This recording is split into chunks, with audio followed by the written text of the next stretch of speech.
अच्छा, अस्सलाम वालेकुम। आज हम डिस्कस करने लगे हैं एएस इकोनॉमिक्स के मैक्रो इकोनॉमिक्स के इम्पोर्टेंट क्वेश्चंस। और क्लास में मुझे ज्वाइन किया हुआ है अहमद ने आज। तो ये मोस्ट इम्पोर्टेंट टॉपिक्स हैं पॉलिसीज से रिलेटेड।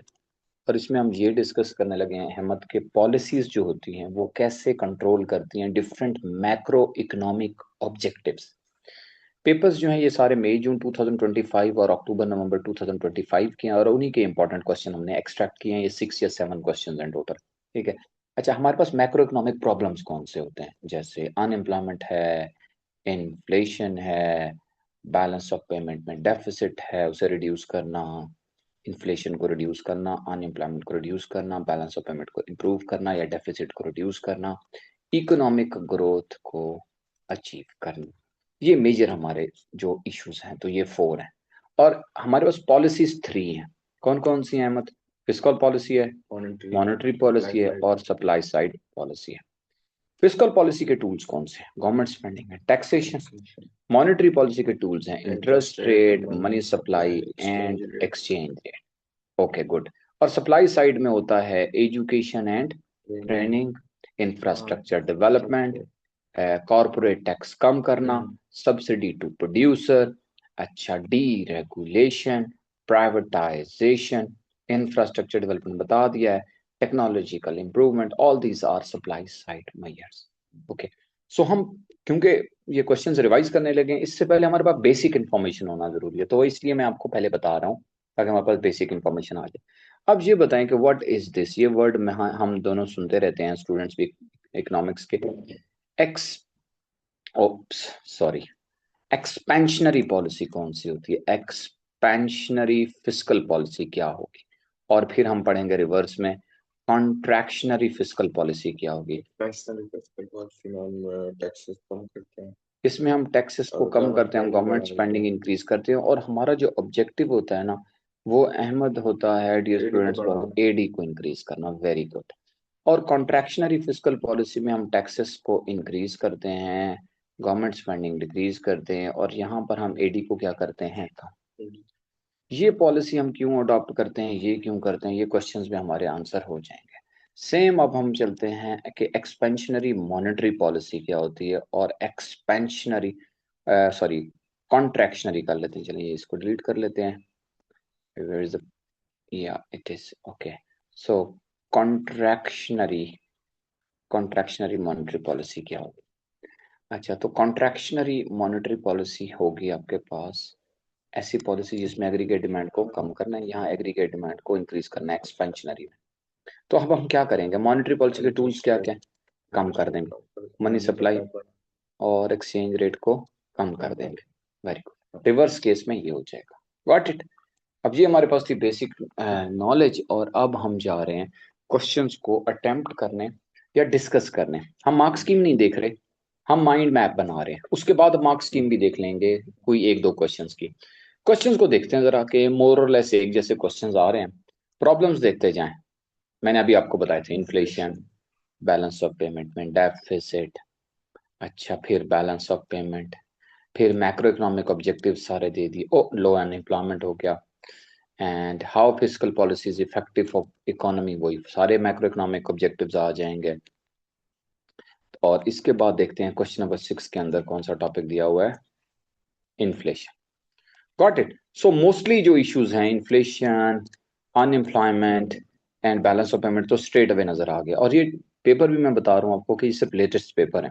अभी तो हमने 2024 के नहीं देखे, 23 के नहीं देखे। तो वो वहां पे हमें वो क्वेश्चन भी मिल जाएगा जिसमें उसने वर्ड इकोनॉमिक ग्रोथ कहा होगा कि how these policies are helpful in achieving economic growth. Even though economic growth will be used here in question number 5 as an objective. Question number 1 की तरफ आते हैं। क्वेश्चन नंबर 1 अगर आपके पेपर में ऐसा आया तो वो ये कहेगा, assess the extent to which supply side policy would be best way to reduce the deficit in the current account of balance of payment. So आपने क्वेश्चन को स्ट्रक्चर कैसे बनाना है? You will start with definition of supply side policy. तो ये आपका knowledge का point हो गया। सप्लाई साइड की डेफिनेशन दे दी, deficit in current account balance of payment दे दिया फिर आपने कि what would be deficit in the balance of payment. ठीक है। सप्लाई साइड पॉलिसी में मैंने अभी आपको बताया, अपने मेजर्स बता दें, any policy that is meant to increase productivity of the economy, that shift the aggregate supply, ठीक है, दैट और पॉलिसीज की एग्जांपल्स दे दिया। सेकंड आपने बता दिया कि current account balance of payment, तो बैलेंस ऑफ पेमेंट की आपने डेफिनेशन दे दी, it shows all the financial record economic transaction between one country and rest of the world. फिर आपने करंट अकाउंट का बता दिया कि current account shows just like movement of funds one country and rest of the world in terms of like four things. कौन कौन सी four? Services, primary income, secondary income. So if the whole payments are more than receipts, more outflows are more than inflows, we will say that we are facing the deficit. तो आपने deficit का भी बता दिया। फिर आप आ जाएंगे एनालिसिस की तरफ कि हाउ दीज थिंग्स वर्क। ठीक है। अच्छा, इन क्वेश्चंस के अंदर क्योंकि केस स्टडी नहीं होता तो एप्लीकेशन और नॉलेज एक जैसी ही होती है, वो जस्ट लाइक मर्ज हो जाती है।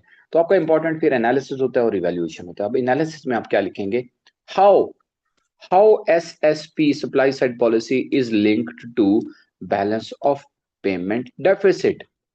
तो थोड़ा सा सिंपल सोचना है कि अच्छा एक्सपोर्ट लेस है और इंपोर्ट मोर है। अगर हम बहुत सिंपल, बस हम प्राइमरी इनकम सेकेंडरी इनकम को नाम भी डिस्कस करें तो हमारे पास कौन सी ऑप्शन आ रही है? ये कि हमने अब करना क्या है। सप्लाई साइड पॉलिसी से हमारे पास ऑब्जेक्टिव ये आ रहा है, वो ये आ रहा है अहमद, के हमने एक्सपोर्ट को इंक्रीज करना है और इंपोर्ट को क्या करना है। और पॉलिसी हमारे पास कौन सी है, और उसमें वर्ड क्या यूज किया गया है? Extend to which. Extend to which का क्या मतलब है? How much it is successful, how much it is successful. 100%, वैसे समझा रहा हूँ, 100%, 90%, 50%। और डू यू थिंक दैट ये यही पॉलिसी अच्छी है? फिर इसका हाउवर बताएंगे एंड देन आप कहेंगे अल्टरनेटिव पॉलिसी भी। सो सप्लाई साइड पॉलिसी कैसे अचीव करेगी ये कि एक्सपोर्ट को बूस्ट कर दें और इंपोर्ट को रिड्यूस कर दें? वो ये है कि you will go with subsidy to local producer. आप ऐसी मेजर्स अडॉप्ट करेंगे जिनका रिजल्ट बिट अर्ली आ जाए। सब्सिडी दिया आपने, कॉस्ट उसकी कम हो गई। आपने कॉर्पोरेट टैक्स को रिड्यूस कर दिया, कॉर्पोरेट टैक्सेस को रिड्यूस कर दिया, बिजनेस टैक्स कम हो गए। ये दोनों चीजें क्या करेंगी? जो हमारा एक्सपोर्टर है उसे क्या बना देंगी? कंपेटिटिव। कंपेटिटिव का मतलब होता है cheaper as compare to the foreigner, so your export will boost. One thing. Second, with द same measure will increase the competitiveness of local producers। तो जब लोकल प्रोडक्ट चीपर मिलेगी लोकल कस्टमर को, तो he will buy Pakistani products और local product, और उससे import क्या हो जाएगी? ये आपने बता दिया। ये जब आपने बता दिया तो आपका एनालिसिस एक तरह से 2 पॉइंट से ही कंप्लीट हो जाता है। बाकी अब आप कहना चाहें research and development, education and training, this all will increase the productivity of the economy, ultimately export will boost and will not rely on import and import will fall. That's it. These things will do this. Again, educated workers, trained workers, they will go abroad and they will send money back, and our primary income will improve, our secondary income will improve in terms of remittances. All right, ये हो गया। So in this way your current account deficit will reduce। अब आ जाता है however of supply side policy। Time taking, time lag, एक ही बात। Number 2, huge capital is required और and third one, if current account deficit is temporarily, और वो आया किस वजह से? कोविड की वजह से आया है, रिसेशन की वजह से आया है, तो वहां पे तो कौन सी पॉलिसी चाहिए? डिमांड मैनेजमेंट, यानी फिस्कल पॉलिसी, मॉनेटरी पॉलिसी चाहिए, सो दैट कि आप किसको बूस्ट करें? एग्रीगेट डिमांड को बूस्ट करें, export rise. Got it? Yes. Okay, so this is what. और लास्ट 2 लाइंस के अंदर आप मेंशन कर देंगे, along with this alternative policies are also effective if are used combined like fiscal policy and monetary policy to boost the aggregate। Got my point? Done। Easy है ना? ये है जी आपका एक डिटेल एनालिसिस क्वेश्चन। अब आप क्वेश्चन नंबर 2 देखते हैं, या इससे रिलेटेड ही क्वेश्चन देख लेते हैं। ले जी, चले मिल गया। क्वेश्चन नंबर 3 देख लें जी। क्या है जी question? Assess whether it is better to use protectionist policy or contractionary policies to reduce deficit current account balance। अभी हमने पूरा डिटेल से देखा, ठीक है। दोबारा सेम क्वेश्चन है, लेकिन इसके अंदर साथ अटैच क्या कर दिया है, प्रोटेक्शन। प्रोटेक्शन। अब आप सबसे पहले आ जाएंगे अगेन नॉलेज में कि हमारे पास अब नॉलेज कितनी ज्यादा है। बैलेंस ऑफ पेमेंट क्या है, करंट अकाउंट क्या है, डेफिसिट क्या होता है, 2 3 first paragraph. Second paragraph, contractionary policies कौन सी होती हैं, फिस्कल पॉलिसी होती है और मॉनेटरी पॉलिसी होती है। सप्लाई साइड कॉन्ट्रैक्शनरी नहीं होती है, ने बता दिया। Then you will say what is protectionist policy. You will say all those policies that restrict imports and boost exports. Just tariff, quota, embargo आपने बता दिया। 2 पैराग्राफ्स डिटेल से आपके आ जाएंगे इधर। Got it. आगे चलते हैं। जब ये बता दिया तो अब आपने बताना है कि how these will do this. So protectionist policy क्या करेंगी, टैरिफ लगाएंगी, कोटा लगाएंगी, through which import will reduce. Export subsidy is part of protectionist policy, it will increase the export and reduce the deficit. Okay. Second क्या होगा, second आपके पास है contractionary policy. Contractionary policy में आपने मॉनेटरी पॉलिसी और fiscal policy बतानी है कि how it will reduce import and boost export. तो फिस्कल पॉलिसी में आप बता देंगे कि हम गवर्नमेंट स्पेंडिंग जो है वो सब्सिडी देंगे, जो ऊपर बता चुके हैं पहले वाले क्वेश्चन में, टू एक्सपोर्टर सो दैट कि वो ज्यादा बोरो करें।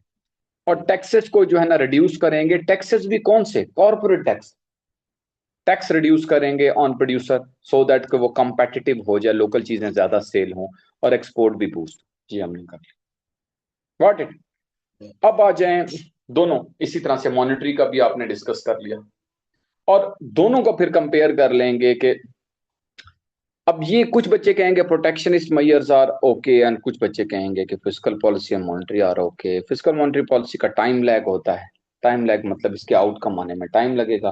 प्रोटेक्शनिस्ट मेजर्स क्विक होती हैं, आपने टैरिफ लगाया वो लग गया, फ्रॉम टुडे अप्लाई हो गया। आपने एम्बार्गो लगाया, आज ही ट्रेड कंट्रोल हो गई, तो वो ट्रेड रिड्यूस हो गई, आप सॉरी डेफिसिट आपका रिड्यूस हो गया। So in terms of like result and quick result time frame में हमारे पास जो है protectionist policy are good. What it. तो ये हमने 2 क्वेश्चन अभी डिस्कस किए। इसी से रिलेटेड क्वेश्चन एक और देखते हैं कि अगर it is given balance of payment से रिलेटेड, तो वो देख लेते हैं। वैसे तो सफिशिएंट हो गया कि अब अगर आपको बैलेंस ऑफ पेमेंट का क्वेश्चन मिला तो आपको पता है कि सारी पॉलिसी से कैसे हमने क्या करना है, बैलेंस ऑफ पेमेंट का डेफिसिट रिड्यूस करना है। अब बाकी क्या रह गया प्रॉब्लम, इन्फ्लेशन, अनएम्प्लॉयमेंट, सो। तो अभी हम देख लेते हैं कि डोमिनेटिंग कौन कौन से हैं। अच्छा, इन्फ्लेशन वाला एक टॉपिक ये है, एक टॉपिक ये है, दो है ना, या तीसरा भी है कोई? यस आई थिंक 2 है। अब हम ये 2 डिस्कस कर लेते हैं, ठीक है। जब ये 2 डिस्कस कर लेंगे अब फिर आपको समझ आ जाएगी कि अच्छा कि अनएम्प्लॉयमेंट वाले कैसे सॉल्व करने हैं। अच्छा जी, तो assess whether supply side policy और demand side policy is a better way to reduce inflation. मुझे लगता है कि हमने ये रिसेंटली डिस्कस किया था ये वाला टॉपिक। देखें, सबसे पहले तो आप स्टार्ट करेंगे with definition of supply side policy, फिर बताएंगे demand side policies, definition of supply side, definition of monetary and fiscal, and then definition of कि what is like inflation of। और इधर आपने लाजमी बताना है कि इन्फ्लेशन के 2 कॉजेज होते हैं, एक डिमांड पुल और दूसरा कॉस्ट पुश। ये आपको कैसे हेल्प करेगा ये मैं लेटर ऑन आपको अभी बताता हूँ। तो अब आप आ जाएंगे कि yes in both policies are helpful in reducing inflation. अब पिक कर लें किसी एक को, सप्लाई साइड को। सप्लाई साइड यानी एग्रीगेट सप्लाई को बूस्ट करेगा, कॉर्पोरेट टैक्स कम होगा, सब्सिडी गिवन होगी, सारी सिचुएशन में कॉस्ट ऑफ प्रोडक्शन कम होगी, prices reduce. Research and development, technology, deregulation, privatisation, competition increase, prices will reduce, inflation will reduce. Got it. So ये तो होगी सिचुएशन। अब आ जाएगा however supply side policy is more effective in case of cost push inflation while demand, क्योंकि demand side policy है तो demand pull inflation के लिए हम आगे यूज करेंगे। तो अब आते थे पहले फिस्कल और मॉनेटरी पॉलिसी कैसे रिड्यूस करेंगी इन्फ्लेशन को। इन्फ्लेशन जनरली इन्फ्लेशन, एक गवर्नमेंट स्पेंडिंग इंक्रीज की, वही सब्सिडी आ गया, टैक्सेस रिड्यूस कर दिए। ओके नेक्स्ट क्या आ गया, टैक्सेस भी कॉर्पोरेट टैक्सेस हमने बताया, interest rate reduce, money supply increase and exchange rate reduce. ये कैसे होगा? अब देखें बात ये है, नो एक्सचेंज रेट को हम इंप्रूव करेंगे, यहाँ पे इंटरेस्ट रेट को हम क्या करेंगे, इंक्रीज कॉन्ट्रैक्शनरी पॉलिसी यूज करेंगे, और अगर इन्फ्लेशन कंट्रोल करना है, और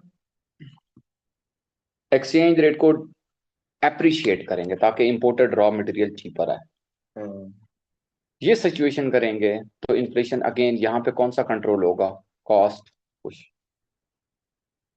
और ये वाला एप्रिसिएशन से कॉस्ट पुश। इंटरेस्ट रेट के इंक्रीज होने से कौन सा इन्फ्लेशन कंट्रोल होगा, डिमांड पुल। क्यों, क्योंकि कंज्यूमर के लिए ये आपने कर दिया, इन्वेस्टर के लिए कर दिया कि इफ दे विल बोरो, ठीक है, तो दो एग्रीगेट डिमांड को रिड्यूस करना है, तो डिमांड पुल इन्फ्लेशन को कंट्रोल करने के लिए डिफरेंट पॉलिसीज यूज हो। इंटरेस्ट रेट को इंक्रीज करेंगे तो डिमांड पुल इन्फ्लेशन कम होगा, एप्रिशिएट करेंगे एक्सचेंज रेट तो रॉ मटेरियल चीपर होगा, कॉस्ट पुश इन्फ्लेशन कंट्रोल होगा। गॉट इट, इजी है ना। तो ये सिचुएशन हो जाएगी। अब आप फाइनली फिर बता देंगे कौन सी पॉलिसी वर्ल्ड वाइड। तो देखें ना, अगर क्विकली आपने इन्फ्लेशन को कंट्रोल करना है तो वर्ल्ड वाइड जो यूज होती है वो डिमांड साइड पॉलिसीज यूज होती है कि ये जरा क्विक कर देती हैं। इनके जो रिजल्ट्स हैं, जो टाइम लैग है वो as compare to supply side policy, demand side policy का जो टाइम लैग है वो लेस है। Got it, easy peasy. Further demand side policy में हाउएवर भी है कि अगर आप एग्रीगेट डिमांड कम करना चाहते हैं तो अगर कंज्यूमर कॉन्फिडेंट इनफ है तो at higher interest rate he will borrow, ठीक है, at higher taxes he will still borrow, ठीक है, and this is what it will not reduce the aggregate demand nor the demand pull inflation. Got it, ये situation. Last one, assess the extent to which using fiscal policy reduce inflation। अब भी हमने discuss किया कि fiscal policy में definition fiscal policy की देंगे, inflation की डेफिनेशन देंगे हम, एंड देन हमारे पास आ गए हमारे पास टूल्स। तो टूल्स हमारे पास कौन कौन से हैं, टूल्स हमारे पास हैं फिस्कल पॉलिसी में गवर्नमेंट स्पेंडिंग एंड टैक्सेशन। पूरी डिटेल्स अभी मैंने ऊपर आपको बताया कि हम क्या करेंगे, कि हम गवर्नमेंट स्पेंडिंग इंक्रीज करेंगे फॉर प्रोड्यूसर, टैक्सेस रिड्यूस करेंगे फॉर प्रोड्यूसर, इससे कॉस्ट पुश इन्फ्लेशन कम होगा। ऑन द डिमांड साइड, ठीक है, government will reduce its government spending to reduce aggregate demand, अब ये सब्सिडी नहीं है, और टैक्सेस इंक्रीज होंगे कंज्यूमर्स की इनकम पे, उससे होगी एग्रीगेट डिमांड फॉल। ये जो सिचुएशन होगी it will control the demand pull inflation.